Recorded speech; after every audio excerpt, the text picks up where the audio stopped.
Hi, my name is April Fredrick, and I am the soprano and coordinator for Her War, this opera for soprano and trumpet about the female experience of PTSD that we are developing for the Tête-à-Tête Festival in 2020. I grew up in the Midwest and trained at the Royal Academy of Music in London, and I have a fairly unusually versatile instrument, so I've worked right across the range in the classical field.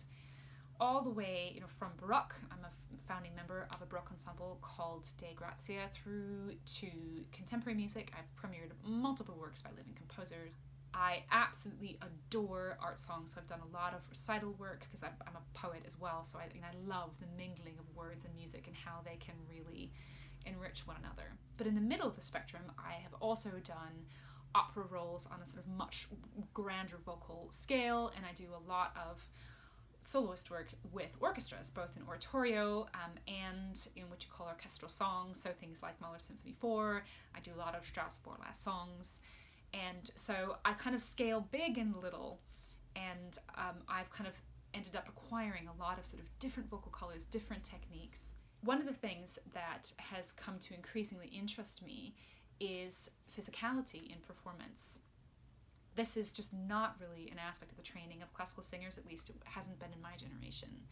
And I always loved the expressiveness of physical theater performers and dancers, and I thought, oh, why can't it be like that for classical singers? And so a lot of my work has kind of had this thread of thinking, how can I be embodied? How can I be a bit more physical?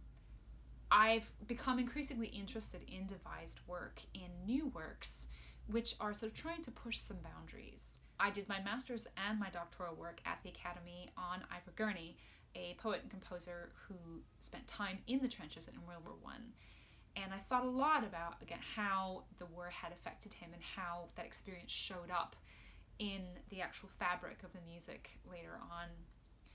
So the combination of the kind of the physicality, this long-running preoccupation with World War I and the way that it had changed culture, were all things that I suppose fed into the genesis of this project.